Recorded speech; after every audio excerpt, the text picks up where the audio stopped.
What's going on YouTube? This is Dave MacLean, personal trainer and strength coach. And today I'm coming to you with my 10 biggest mistakes that I've made in my personal training career. I've been a personal trainer since 2008, 12 years. And let me tell you guys, it was not always pretty and I made a ton of mistakes. So hopefully you can get some value out of this, avoid a lot of these mistakes that I made, save yourself the headache and just have an easier and better career. If you guys like this video, if you get some value from it, do me a favor, subscribe to my channel, like the video, and drop me a comment or a question below.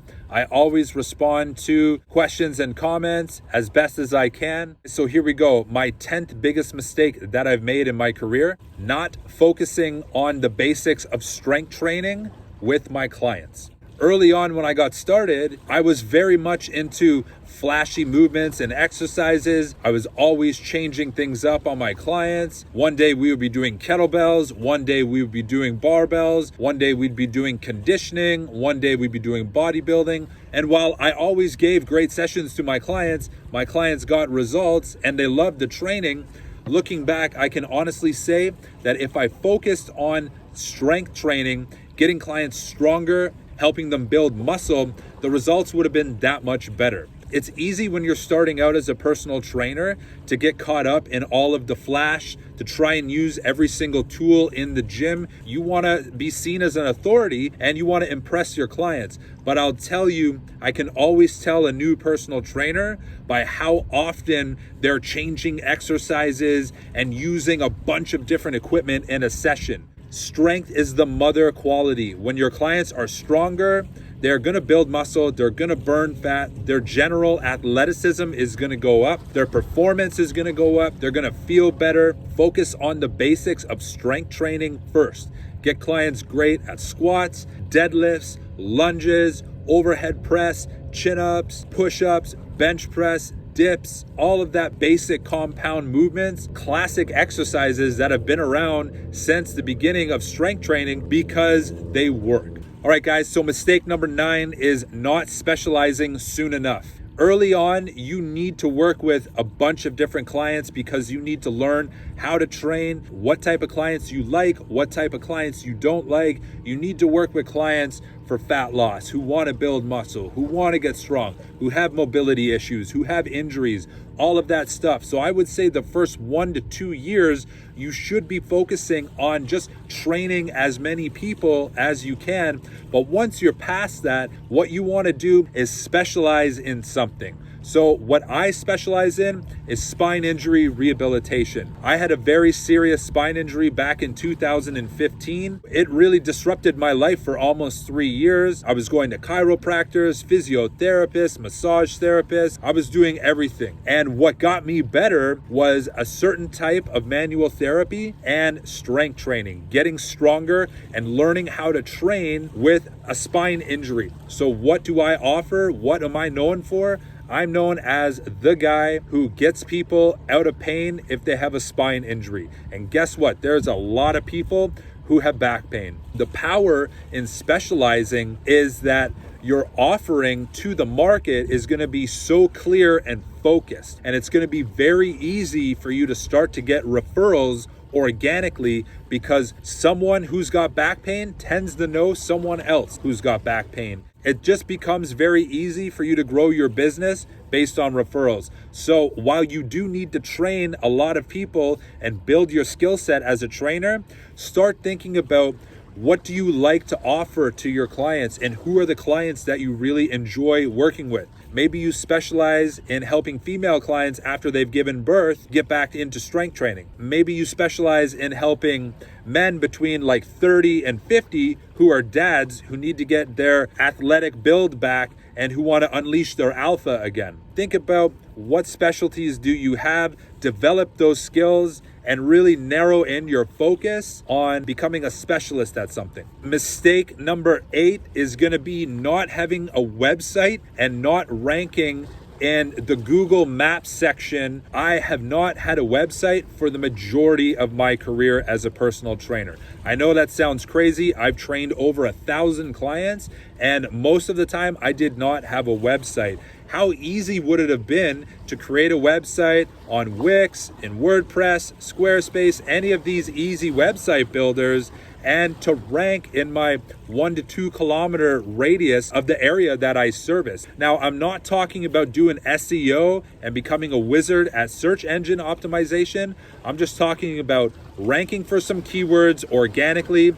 For me, it would have been personal trainer downtown Vancouver, or personal trainer Cole Harbour, or spine injury Vancouver downtown. And the website really doesn't need to be super flashy. In fact, the more simple and clear it is, the better. Here's what you need for a good website. You want a good homepage that says who you are, who you service, who you help, what you do, what big problem you solve. Have a good bio, mention your services, obviously talk about how can someone get started, have a contact me section, show pictures of your gym, show some pictures of you working out or some videos, and obviously have client testimonials and maybe a newsletter sign up. And that's all you need for a website. So if you don't have a website, use the time that's available to us right now. Go and build yourself a website. Very simple. Having a website definitely would have made my career that much better. Mistake number 7 is not building my email list soon enough. 5 years ago, I started working at a gym.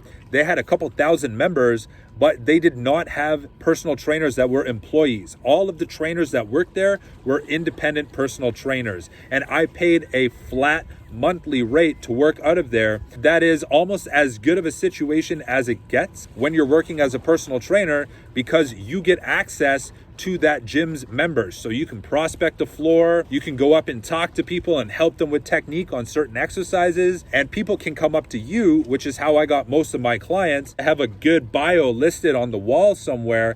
People can read your bio, grab a business card, etc. What I did not do was put a way for people to get on my email list on my bio, and I wasn't really smart enough at the time to be aware of how powerful it is to build an email list. If you're in that situation, go and make yourself like an at-home bodyweight workout video series. You can host it on a membership site.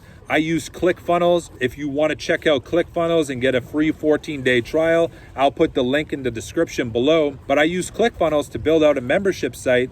And guess what? You can give people free access to that. It doesn't have to be anything crazy. Maybe 3 to 5 good workout videos. People would just get on your email list to subscribe to this membership site. Or you could give away an ebook or a free report. You can host all of that again in ClickFunnels and build yourself a really killer opt-in page. But people would just download your free ebook and then they're on your email list. And organically over time, your list would build. Well, as one-on-one personal trainers, we don't need 30, 50, 100 clients. We really only need 10 to 20 key clients to have a good solid schedule. Well, if you have an email list, it's going to be that much easier to just reach out to people, share client testimonials, share workout videos and tips, share your social media posts. People can write you back and maybe request a free consultation and an assessment. Definitely one of the biggest mistakes I made was not building my email list soon enough.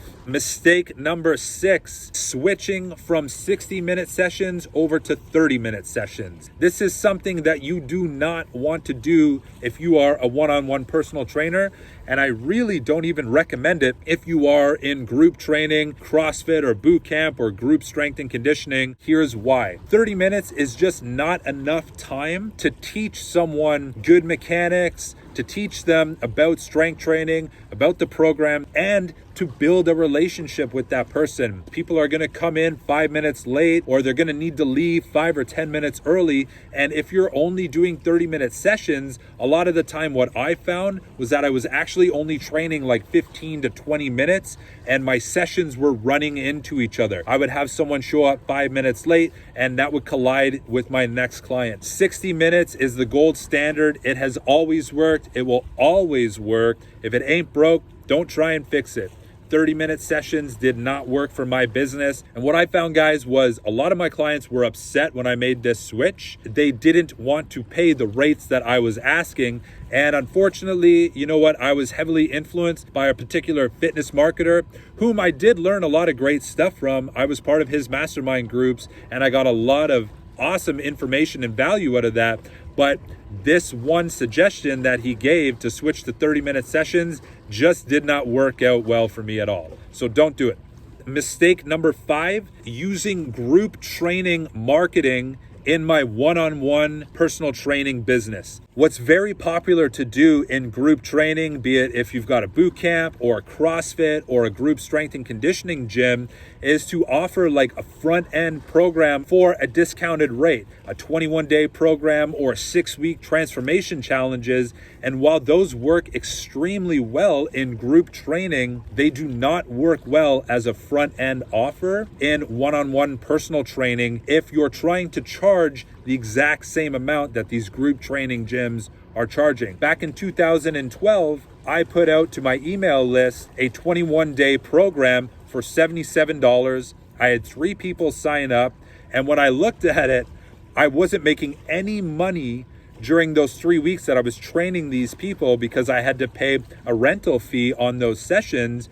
And when it came time for me to flip those clients over to customized personal training program, the disconnect in the price from the $77 for the 21 days to what my programs are priced at was just way too big. These people were not financially qualified for one-on-one personal training. So do not use group training marketing if you're a one-on-one personal trainer. Instead, what you want to use is a free consultation, a tour of your facility, a 30-minute consult where you can sit down with people and then upsell them to maybe a paid assessment, and then upsell them into personal training sessions and a personal training program.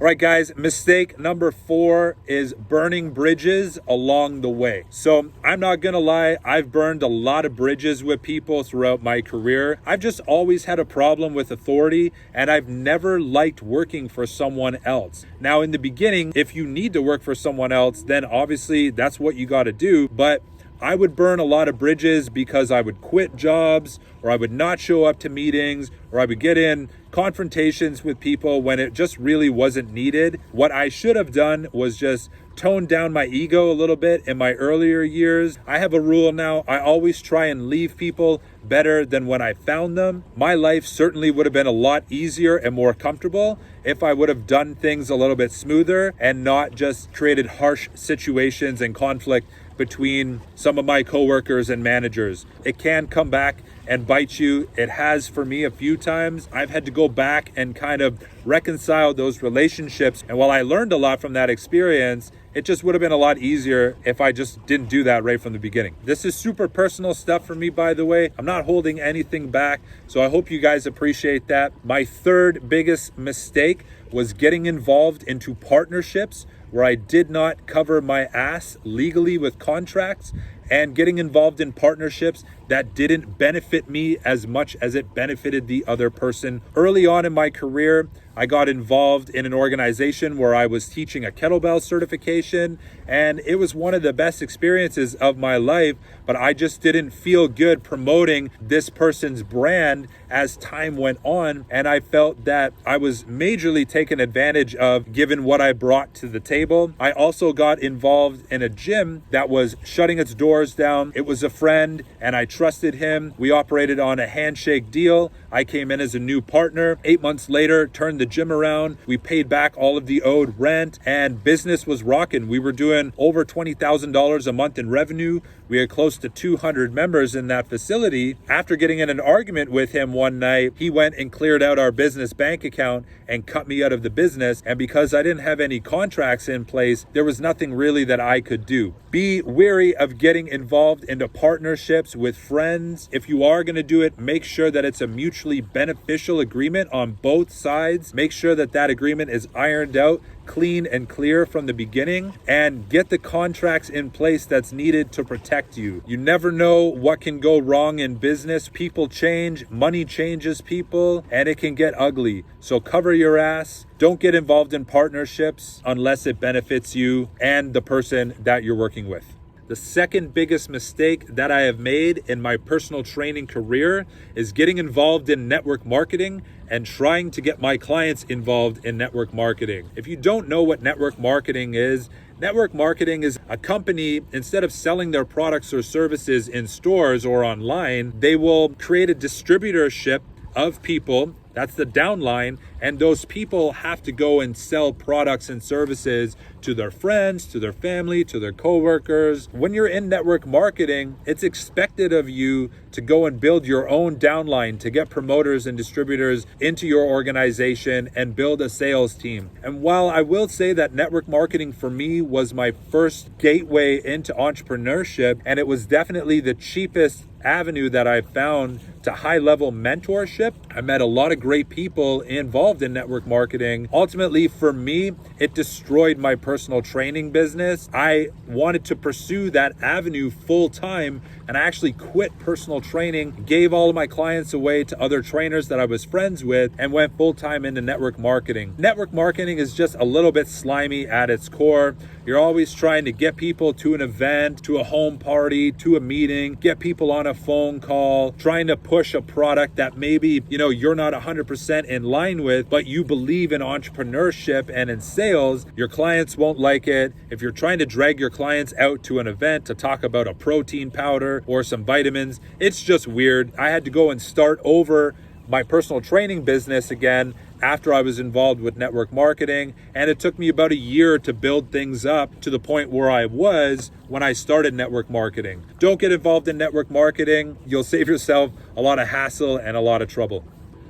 All right, guys, so my number one biggest mistake that I've made in my personal training career is second guessing my decision to start and not trusting my gut. When I got started working as a personal trainer, I was 21. The whole reason I wanted to work as a trainer was so that I could save up enough money to go to music school. I'm a drummer, and there's a school in Los Angeles that I'd wanted to go to since I was 15 years old. That school was $50,000 US for the 1-year program, and I got started working as a trainer so that I could save up that money. I was bartending at the time. I would just live off of my tips and my income from bartending. I really second guessed if personal training was the right thing for me to do. I listened to everyone else's opinion. I didn't trust my gut, and ultimately it led me to a path of frustration and anxiety. I ended up quitting jobs, moving gyms, not starting for a couple of months, on and on and on. So look, if you want to get started in fitness, if you want to do something, be it move to a new city, move to a better gym, take a course, you need to trust your gut and let that decision be made. The other thing that I'm going to say, guys, is you need to choose very wisely who you share your goals, ambitions, and dreams with. Because for every one person that will tell you that you can do something, there are 10 people that will tell you that you can't do something. Early on, I listened to those people who said that fitness, that there was no way to make a career in that, or that personal training was just something that you do while you go to university. So make sure that you choose who you share your dreams and ambitions with, but trust your gut instinct, listen to yourself, and make the decision. Once you've made that decision, you need to move on and look at what's next in front of you. Don't second guess yourself. It will cost you way too many sleepless nights, way too much anxiety that you just don't need. All right, guys, so that is my 10 biggest mistakes that I have made working as a personal trainer and strength coach. I got started working as a personal trainer in 2008. It was not easy. I struggled a lot. I would get on a good path and then self-sabotage and have to build myself back up.